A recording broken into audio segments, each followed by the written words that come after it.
My name is Marianne Sterling. I am 32 years old, and for the last 10 years, my family has treated me like a stain on their impeccable silk upholstery. To the outside world, the Sterlings were the closest thing Boston had to royalty. My father, Preston Sterling, was the chief of surgery at St. Jude's Medical Center, a man whose hands were insured for $12 million and whose ego was worth considerably more. My mother, Genevieve, was the chairwoman of the foundation board, a woman who treated philanthropy like a blood sport. And then there was my brother Harrison, Golden Brilliant Harrison. At 34, he was already the youngest attending neurosurgeon in the hospital's history, a carbon copy of our father right down to the God complex and the Italian loafers. And then there was me. I worked at St. Jude's, too. But I didn't have an office with a view of the Charles River, and my name wasn't etched in gold leaf on the donor wall. I was a trauma nurse. I spent my 12-hour shifts covered in other people's blood, sweat, and fear. I held the hands of dying grandmothers when their families couldn't make it in time. I cleaned up vomit. I advocated for patients who were too weak to speak. I earned $68,000 a year, and in the eyes of Preston and Genevieve Sterling, I was a failure of catastrophic proportions. "It's about dignity, Marianne," my mother had told me once, sipping her third mimosa at brunch. "We save lives. You wipe bottoms. It's pedestrian." They never understood. To them, medicine was about cutting, curing, and conquering. To me, it was about caring. But in the Sterling family, caring was a weakness.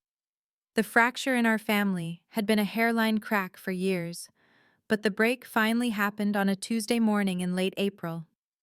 The sun was streaming through the floor-to-ceiling windows of my father's corner office, illuminating the dust motes dancing over his mahogany desk. I had been summoned via a formal email from his secretary, which was how my father communicated with me. When I entered wearing my navy blue scrubs and comfortable nursing clogs, my mother was already there. She was perched on the leather sofa, wearing a Chanel suit that cost more than my car. She looked at my attire with a familiar mixture of pity and disgust. "Marianne, so," my father said, not looking up from his tablet. "Sit down. We need to discuss the Jubilee." The Sterling Jubilee. It was the event of the decade, a celebration marking the 50th anniversary of the hospital my grandmother, Beatrice Sterling, had founded. It was also the dedication ceremony for the new surgical wing, the Harrison Sterling Center for Neurosurgery. "I requested the day off," I said, sinking into the chair opposite him. "I'm looking forward to it." My father finally looked up. His eyes were cold, the color of slate in winter. "That's actually what we need to talk about. We think it would be best if you didn't attend." I blinked, sure I had misheard. "Excuse me. It's a high-profile event, darling," my mother interjected, her voice smooth and dangerous like polished glass. "Senators will be there, the mayor, the board of directors. It's a celebration of the Sterling legacy, specifically the surgical legacy." "I am a Sterling," I said, my voice tight. "And I work at this hospital." "You work as a nurse," my father corrected, spitting the word out like it was an affliction. "Look, let's be realistic. People are going to ask questions. They'll ask why Harrison is a genius, reshaping the future of the brain, and why his sister is changing bedpans in the ER. It's confusing for the donors. It dilutes the brand." The brand. I felt a flush of heat rise up my neck. "I'm your daughter, not a marketing problem." "You chose this path, Marianne," Preston said, standing up and walking to the window to look out over his kingdom. "We offered to pay for medical school. We offered to get you into administration. You insisted on this lowly work. If you want to be a servant, fine. But don't expect a seat at the king's table." "We've removed your name from the guest list," Genevieve added, inspecting her manicure. "Security will have instructions. It's for your own good, really. You won't have to feel inadequate standing next to your brother. We'll tell people you're on a sabbatical in Europe. It sounds much more elegant." I looked between them, my father with his back turned, and my mother with her fake frozen smile. They weren't just embarrassed by me. They were erasing me. Grandma Beatrice would have hated this, I said quietly. My father stiffened. He turned around slowly, his face hard. Your grandmother was a senile old woman who lost her grip on reality long before she died. I built this hospital into a world-class institution. I am the legacy. Now please leave. I have a bypass in 20 minutes and I need to focus. I stood up. My legs felt heavy, but I refused to cry. Not in front of them. Enjoy your party, I said. I hope the champagne tastes like victory. I walked out of that office past the secretaries who wouldn't meet my eye and into the sterile hallway. I felt hollowed out, scrapped like a piece of faulty equipment. They had finally done it. They had formally disowned me. To understand why that moment in the office cut so deep, you have to understand Beatrice Sterling. My grandmother wasn't just old money. She was the kind of woman who built the money. She had founded St. Jude's 50 years ago with her late husband, but she was the driving force. She wasn't a doctor. She was a philanthropist who believed that a hospital should be a sanctuary, not a factory. While my parents were busy climbing the social ladder in New York and the Hamptons dumping me with nannies and boarding schools, Beatrice was the one who actually raised me. She was the one who sat with me when I struggled with chemistry in high school. She was the one who told me that being a nurse was the noblest profession on earth, because as she put it, doctors diagnose Marianne, nurses heal. When she got sick 3 years ago, ovarian cancer that spread aggressively, my parents did exactly what you'd expect. They hired the most expensive private nursing staff money could buy, put her in the VIP suite of the very hospital she built, and visited her for exactly 15 minutes a day to check on the estate planning. But I was there. I took a leave of absence from my job. I moved into her room. I was the one who bathed her when she was too weak to stand. I was the one who moistened her lips with ice chips. I was the one who read her poetry at 3 a.m. when the pain medication made her lucid but sleepless. My father called me a martyr. Let the staff do it, Marianne. That's what we pay them for. But Beatrice knew the difference. 2 days before she died, she grabbed my hand. Her grip was surprisingly strong, her skin like parchment paper over steel bones. Marianne, she whispered, her voice rasping. They don't see you. Preston Genevieve. They look at you, and they see what you aren't. But I see what you are. I'm just doing my job, Grandma, I had said, fighting back tears. No, she shook her head. You have the gift, the Sterling gift. It skipped a generation, thank God. Your father has hands that cut. You have hands that hold. Promise me you won't let them bully you out of this place. This hospital, it has a soul. And right now you're the only one guarding it. I promise, I said. She died 48 hours later. Her will was read, leaving the bulk of the liquid assets to my father, which everyone expected. The hospital ownership structure was complicated, wrapped up in trusts and boards, but my father remained the supreme authority. Life went on. The parents got richer, the brother got more famous, and I went back to the ER. But now, 3 years later, standing in the hospital corridor after being uninvited from her memorial. Jubilee, I felt like I had failed her. Nurse Sterling. The voice was deep, gravelly, and came from behind me. I jumped, wiping a stray tear from my cheek. Standing there was Arthur Penhaligon. If my father was the king of St. Jude's, Arthur Penhaligon was the prime minister who actually ran the country. He was the hospital director, a terrifyingly efficient man in his late 60s with silver hair, rimless glasses, and a reputation for firing incompetent department heads before they even finished their morning coffee. He had been Beatrice's personal lawyer and closest confidant for 40 years before taking over the administrative leadership. Mr. Penhaligon, I stammered. I'm sorry, I was just heading back to my shift. He didn't smile. He never smiled. He studied me with eyes that looked like they were assessing the structural integrity of a bridge. I heard you had a meeting with the chief of surgery this morning. News traveled fast. Yes, sir, just family business. Family business, he repeated, tasting the words like sour wine. I have a meeting with you as well, Miss Sterling. My office. Now. My stomach dropped. Had my father already called him? Was I being fired? It wouldn't put it past Preston to have me removed from the payroll entirely, just to ensure I didn't crash his party. I followed him to the administrative wing, the carpet changing from industrial gray to plush burgundy. His office was a library of leather-bound books and silence. He sat behind his desk and gestured for me to sit. "I understand," he began, steepling his fingers, "that there has been some debate regarding your attendance at the Jubilee on Saturday." "It's not a debate, sir," I said, lifting my chin. "My father has made it clear that my presence would be brand damaging. I won't be attending." Arthur Penhaligon stared at me for a long, uncomfortable minute. Then he opened a drawer in his desk. "Your grandmother Beatrice was a woman of immense foresight, Miss Sterling. She observed everything. She saw who visited her. She saw who managed her pain. And she saw who checked their watches waiting for her to die." He placed a hand on a velvet box sitting on his blotter. "She also established a probation period," he said cryptically. 3 years. She wanted to see if Preston would change, if Harrison would mature. She wanted to see if you would quit." "Quit?" I asked. "Why would I quit?" "Because it's hard to be the only janitor in a castle of kings," he said, his voice softening just a fraction.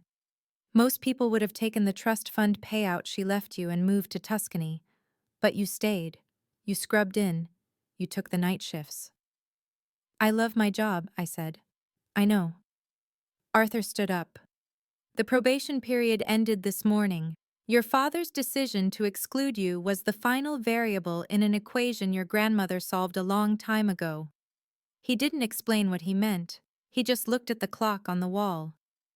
"You have rounds to finish, Nurse Sterling, but I expect you to be at the Jubilee on Saturday. Noon sharp. Do not be late."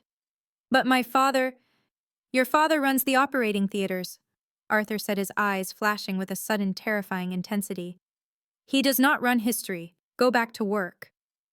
The next 3 days were a masterclass in humiliation. My parents had apparently decided that simply uninviting me wasn't enough. They needed to make sure I felt my place in the hierarchy. My shifts were suddenly changed to the most grueling rotations.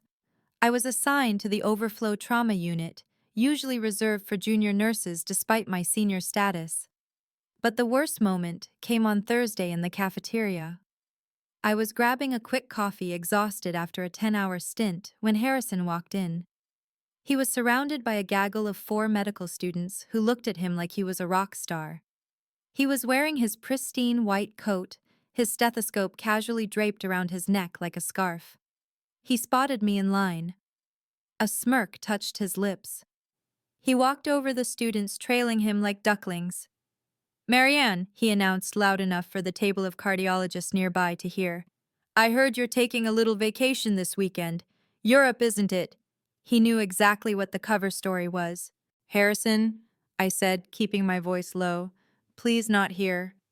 "Oh, come on, don't be like that," he laughed, clapping a hand on my shoulder. It felt heavy and condescending. "It's for the best mare. Honestly, you'd be bored. It's going to be a lot of speeches about medical innovation, neuroplasticity, the future of surgery. High-level stuff. You'd probably just be worrying if the caterers ran out of napkins." The medical students snickered. One of them, a girl with bright red hair, looked at my stained scrubs and then back at Harrison. "Is this your sister, Dr. Sterling?" "Technically," Harrison joked.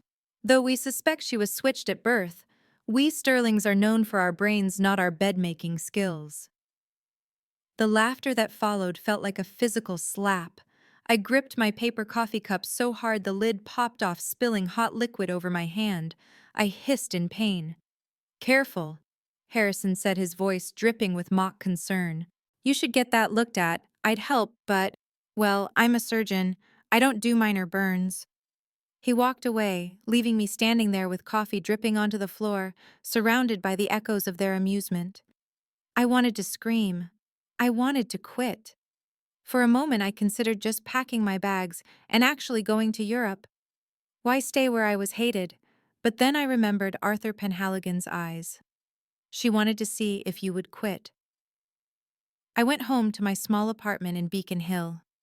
It wasn't the penthouse my brother lived in, but it was mine. That evening a courier arrived. He carried a heavy sealed package with the return address of Penhaligon and Associates. I carried it to my kitchen table and cut the tape. Inside was a letter on thick cream-colored stationery and a black velvet jewelry box. The letter was brief. Miss Sterling enclosed is your credential for Saturday. It is not a ticket. It is a requirement. Wear it. Do not let them stop you. A. Penhaligon, I opened the velvet box. Inside lay a brooch I hadn't seen in 20 years. It was magnificent, a silver dove with emerald eyes, carrying a small golden key in its beak. I gasped. This was the founder's brooch. Grandma Beatrice had worn it every single day. In every portrait in the hospital lobby, this brooch was pinned to her lapel. It was iconic. It was the symbol of St. Jude's. My father had searched for this brooch after she died. He had torn her house apart looking for it, claiming it belonged in a museum, or more likely on my mother's coat. He had screamed at the estate lawyers when it couldn't be found. And now it was sitting on my IKEA kitchen table. I picked it up. It was heavy cold to the touch. By giving me this, Arthur wasn't just inviting me to a party. He was handing me a loaded gun. If I wore this, it wouldn't just be disobedience. It would be a declaration of war. I looked at my reflection in the dark window. I looked tired. I looked like the lowly nurse they said I was. But as I held the brooch against my chest, I saw something else. I saw the jawline of Beatrice Sterling. "Okay, Grandma," I whispered to the empty room. "Let's go to a party." Saturday broke with a sky of aggressive, relentless blue. It was a perfect day for a coronation, which was exactly what Preston Sterling intended this jubilee to be. The event was held on the Great Lawn, a manicured expanse of green behind the main hospital tower. A massive white marquee had been erected, adorned with silk ribbons in the hospital's colors, navy and gold. A string quartet was playing Vivaldi. Waiters in white tuxedos circulated with trays of caviar and champagne. I arrived at 11:55 a.m. I wasn't wearing scrubs. I was wearing a dress I had bought specifically for today. A structured knee-length dress in deep emerald green, the exact shade of the eyes of the dove brooch. I had pulled my hair back into a severe, elegant chignon, and pinned right over my heart, gleaming in the sunlight, was Beatrice's brooch. I walked toward the security checkpoint at the entrance of the marquee. My heart was hammering against my ribs like a trapped bird, but I kept my face impassive. "Name, please," the security guard said, glancing at his tablet. "Marianne Sterling," I said clearly. He scrolled down. He frowned. "I'm sorry, Miss Sterling. Your name has been flagged. I have strict instructions from Mr. Preston Sterling that you are not on the list." "Check again," I said. "Under the VIP section." "Miss, I'm telling you, you're not. Is there a problem here?" The voice was shrill. I looked up to see my mother Genevieve marching toward us across the grass. She looked impeccable in cream lace, but her face was twisted into a snarl that ruined the effect. "Marianne," she hissed as she got closer. "What are you doing here? I told you. You are not welcome." "I'm here to celebrate Grandma's hospital," I said, my voice shaking slightly. "You are here to embarrass us," she snapped. She turned to the guard. "Remove her. Immediately. If she resists, call the police. I want her off the property before the mayor arrives." The guard reached for my arm. "Miss, you need to leave." "Don't touch me," I said, pulling back. "Grab her!" my mother shrieked, losing her composure. The guard stepped forward aggressively. But before his hand could make contact, a hand shot out from the side, intercepting him. It wasn't Arthur Penhaligon. It was the head of hospital security, a man named Henderson who had worked there for 30 years. "Stand down, Miller," Henderson barked at the younger guard. "But Mrs. Sterling said," Miller stammered. "I don't care what Mrs. Sterling said," Henderson said, his voice like granite. He looked at me, his eyes dropping to the brooch on my chest. His expression shifted instantly from professional aggression to deep, reverent respect. "My apologies, Miss Sterling," Henderson said. He stepped back and unclipped the velvet rope himself.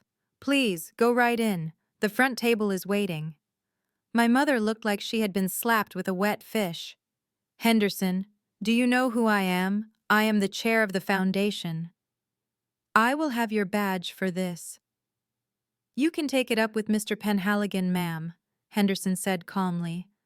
But nobody blocks a wearer of the founder's key. Standing orders from 1974. The what? My mother squinted at my chest. Then she saw it. The color drained from her face so fast I thought she might faint. Where did you get that stolen property?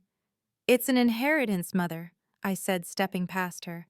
And you're blocking the entrance. I walked into the marquee. The air was cool and smelled of expensive perfume and lilies. 500 guests were seated at round tables. I kept my head high, walking down the center aisle. I could feel my mother scrambling behind me, but she couldn't cause a scene in here. Not with the senators watching. I found table 1. It was right in front of the stage. My father was there shaking hands with the governor. Harrison was there checking his reflection in a spoon. When I pulled out the chair next to Arthur Penhaligon, the silence at the table was instantaneous. "Mary Ann," Harrison asked, his jaw dropping. "What the hell are you doing?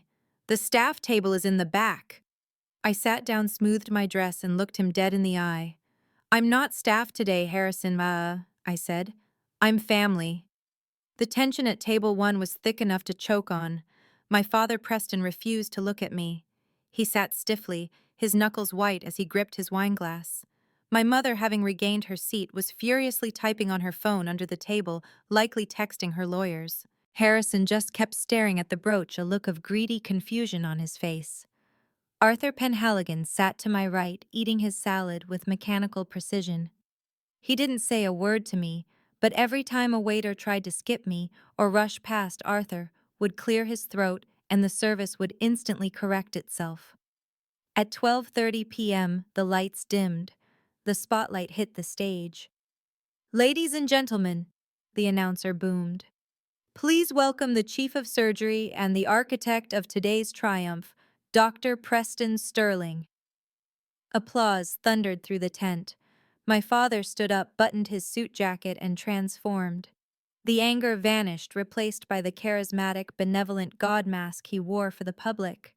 He jogged lightly up the stairs to the podium. "Thank you," he said, his voice rich and commanding. "Thank you, Governor, Mayor, distinguished guests, friends." He paused for effect. 50 years ago, this hospital was a humble brick building. Today, St. Jude's is a beacon of hope for the entire Northeast. But hope is not magic. Hope is science. Hope is skill. Hope is the steady hand of a surgeon when the difference between life and death is measured in millimeters. The crowd murmured in agreement. "We live in a world that likes to celebrate the soft skills," Preston continued, his tone turning slightly mocking.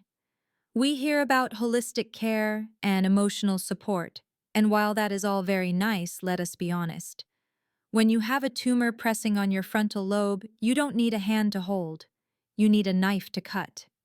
He glanced down at the table, his eyes flicking briefly to me with disdain. "This new wing, the Harrison Sterling Center, is dedicated to that pursuit of excellence. It is named after my son Harrison, a man who represents the future of this family, a man who understands that greatness is not about feelings but about results." He gestured to Harrison, who stood up and waved, beaming. "Some say the Sterlings are a dynasty," Preston said, his voice swelling. "I say we are a standard, and I am proud to say that this standard is pure. There is no dilution in our bloodline. Harrison is the only successor I have ever needed, the only heir worthy of the name."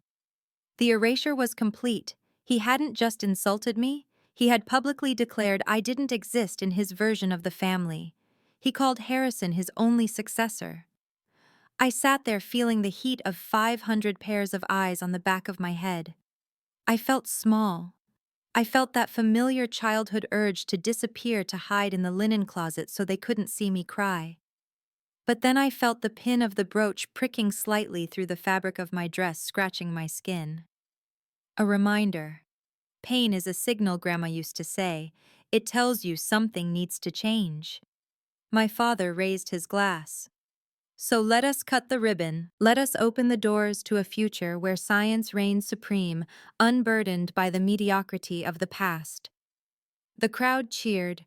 My father reached for the giant ceremonial scissors on the velvet pillow held by a model. "One moment, Dr. Sterling." The voice wasn't loud, but it was amplified.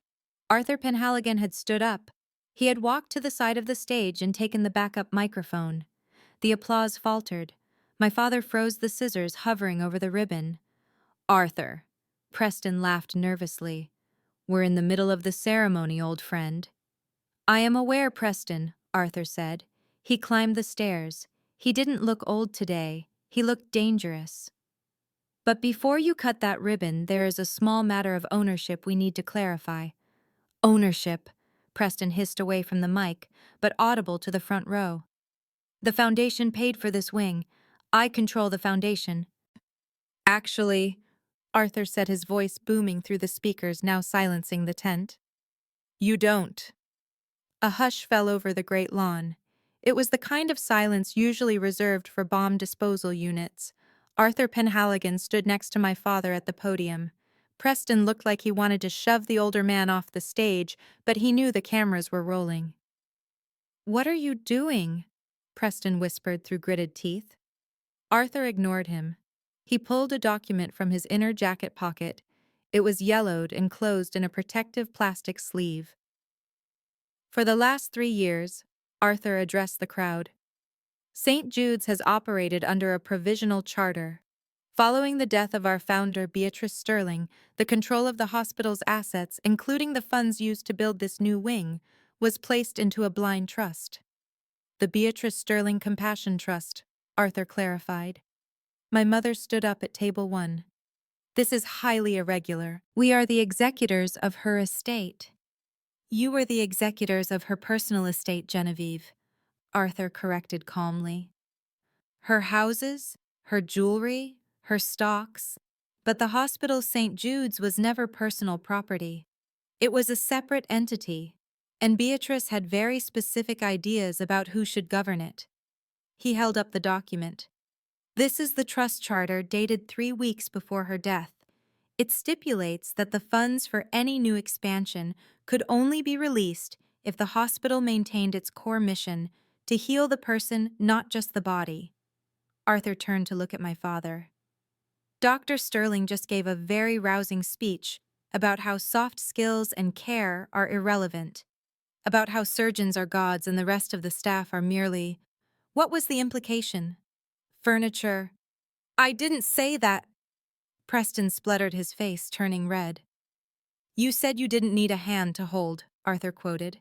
"You said the Sterling bloodline was pure because of your son."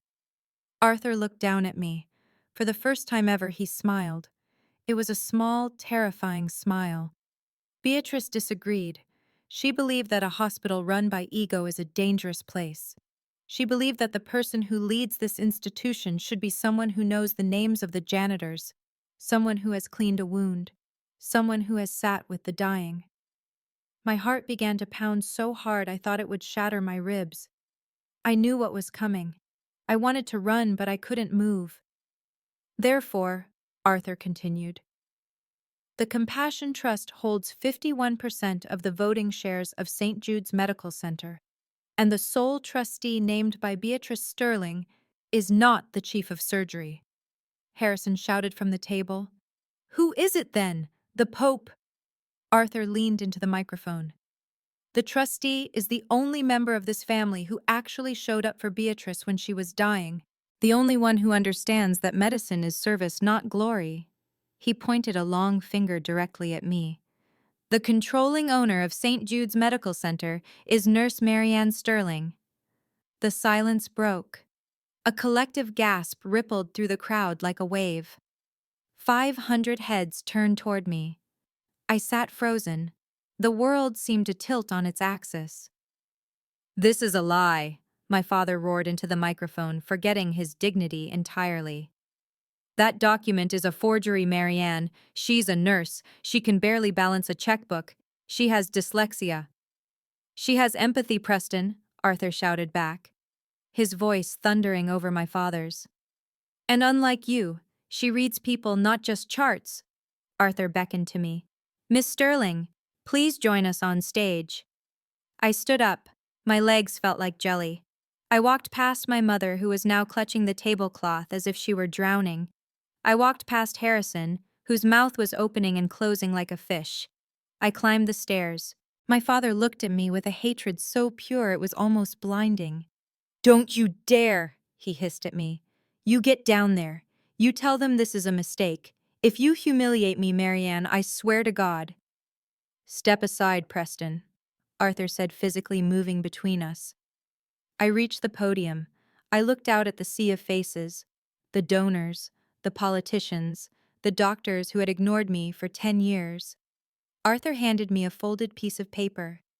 Beatrice wrote this for you, for this moment. I took the paper. My hands were shaking, but as I looked at my grandmother's familiar loopy handwriting, a calm settled over me. I leaned into the microphone. My grandmother.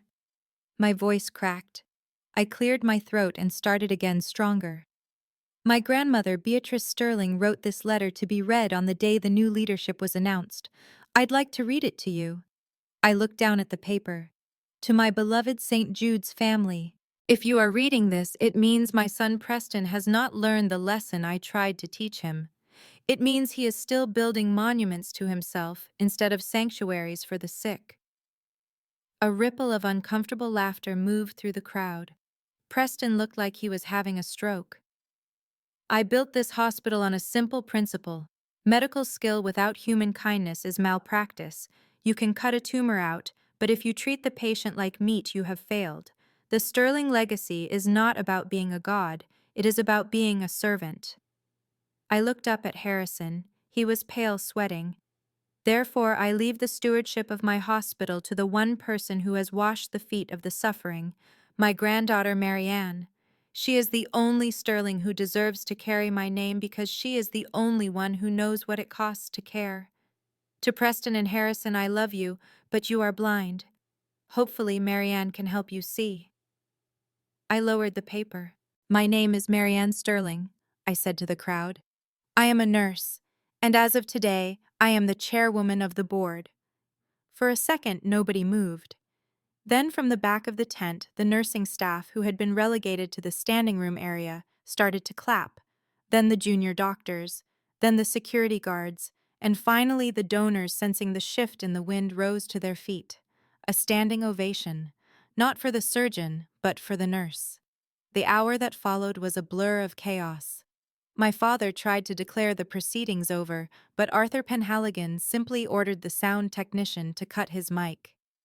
The legal team for the hospital, who had been waiting in the wings, clearly briefed by Arthur, stepped forward to confirm the validity of the trust to the confused press. The reception continued, but the dynamic had completely inverted. The senators and donors who had been lining up to shake Preston's hand were now swarming me.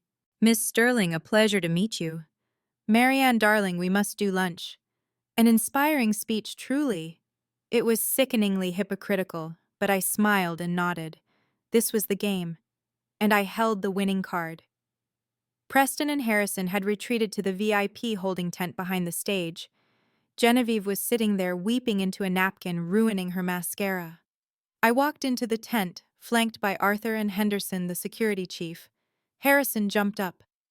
This is insane, Marianne. You can't run a hospital. You don't know the first thing about budgets or liability or insurance caps. And you don't know the name of the woman who cleans your operating theater every night, I said calmly. Her name is Elena. She has 3 kids. She's worked here for 12 years. Harrison scoffed. Who cares? I do, I said. And since I sign your checks now, you should too. My father was pacing. He stopped and turned to me. The rage was gone, replaced by a desperate negotiating glint in his eye. Okay, Dooley. Okay. You made your point. Beatrice was dramatic. We get it. But let's be serious. You can't actually want this. It's boring. It's administrative. Tell you what, we'll give you a seat on the board. A symbolic one. We'll double your salary. We'll even rename the nursing school after you. Just sign the voting rights over to me. We keep this in the family. It is in the family, Dad, I said. It's in my hands. You are ungrateful, my mother sobbed. After everything we gave you, private schools, a car. You gave me things, I said. You never gave me a family. You treated me like an employee you couldn't fire. Well, guess what? Now I'm the boss. So what? Preston sneered. You're going to fire me. I'm the chief of surgery. I bring in 50 million a year in revenue. You fire me, the hospital collapses. I'm not going to fire you, Dad, I said. He relaxed slightly. A smug smile tugged at the corner of his mouth. Smart girl. You need me. I don't need you, I corrected. I need you to learn. I turned to Arthur. Call an emergency board meeting, Monday morning, 8 a.m., my office. Your office, Harrison laughed. You mean the break room? No, I said, touching the brooch on my chest. I mean the director's suite. Mr. Penhaligon is retiring to an advisory role. I'm taking the big chair. Arthur nodded, looking proud. 8 a.m., I'll send the invites. I walked out of the tent, leaving them in the gloom. Outside the sun was shining, and for the first time in my life, the air didn't smell like antiseptic. It smelled like justice. Monday morning, the boardroom. The last time I had been in this room, I was delivering coffee for a meeting I wasn't allowed to attend. Now I sat at the head of the long mahogany table. The leather chair was enormous, but I sat forward, elbows on the table. 12 board members sat around me. My father and Harrison sat at the far end, looking like schoolboys sent to the principal's office. I have reviewed the hospital's financials over the weekend. I began opening a thick file. It's impressive. We are very profitable. Exactly, Preston said. So let's not break what works. However, I continued, ignoring him, I noticed some discrepancies. Last year, the executive bonus pool was $12 million. The nursing staff received a cost of living adjustment of 1.5%. We have nurses using food pantries, Harrison, while you drive a Porsche. That's the market rate for talent, Harrison argued. Not anymore, I said. Motion 1 executive bonuses are frozen immediately. That $12 million is being reallocated to a salary increase for all nursing and support staff effective today. The board members whispered. One of them, a banker named Mr. Collins, cleared his throat. Miss Sterling, that is radical. We might lose talent. If they only stay for the bonus, they aren't the talent I want, I said. Motion 2.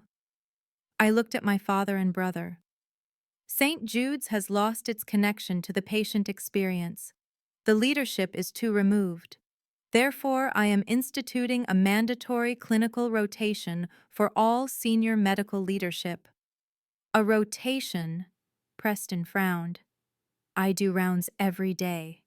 Not surgical rounds, I said. Care rounds. I slid 2 schedules down the table. Dad Harrison, for the next 6 months you will spend 10 hours a week in palliative care. You will not be cutting. You will not be diagnosing. You will be feeding patients. You will be changing bedding. You will be listening to families. You can't be serious. Harrison stood up, his face purple. I am a neurosurgeon.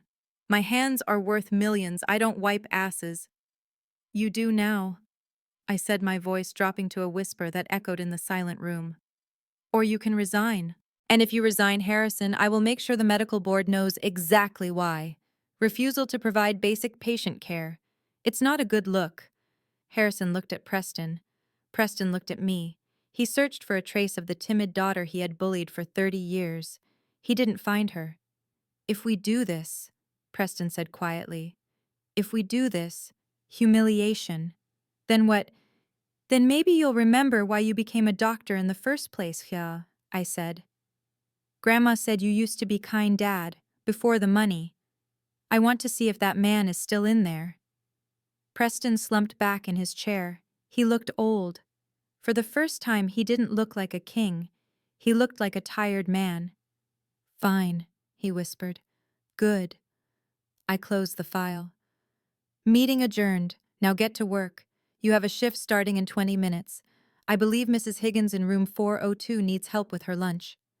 6 months have passed since the Jubilee. St. Jude's is a different place. The marble floors are the same, but the air is different. There is a lightness to it. The nurses walk with their heads high. We have the lowest turnover rate in the state. My father, Preston, struggled at first.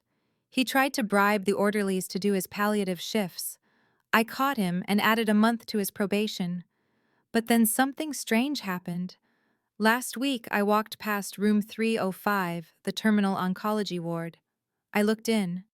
My father was sitting by the bed of an elderly man who was terrified of dying alone. Preston wasn't checking his watch. He wasn't looking at a chart. He was holding the man's hand. He was just sitting there being a human being. He saw me in the doorway. He didn't scowl. He gave me a small, tired nod. It wasn't an apology, not fully, but it was respect. Harrison is harder. He still complains. But yesterday I saw him fetch a blanket for a shivering patient without being asked. It's a start. My mother, Genevieve, has stepped down from the foundation. She said she needed time to find herself. We have lunch once a month. It's awkward, but she asks about my life and she actually listens to the answers. As for me, I still pick up shifts in the ER. The board hates it. They say the chairwoman shouldn't be starting IVs. But I tell them that the view from the boardroom is nice, but the truth is found at the bedside. I wear the silver dove brooch every day. It reminds me that worth isn't determined by the letters after your name or the zeros in your bank account. Worth is determined by what you do when the world isn't watching. It's determined by whose hand you hold when the lights go out. I was the lowly nurse, the disappointment, the invisible daughter. Now I am the one writing the future. And I'm writing it in a language my family is finally learning to speak kindness. So I have a question for you. Have you ever felt invisible in your own life? Have you ever been told that your job, your passion, or your quiet nature wasn't enough? If you have, I want you to comment, "I am enough," down below. Let's remind each other that the world needs healers just as much as it needs kings. And if this story resonated with you, please like and subscribe. It helps more than you know. My name is Marianne Sterling, and I am a nurse.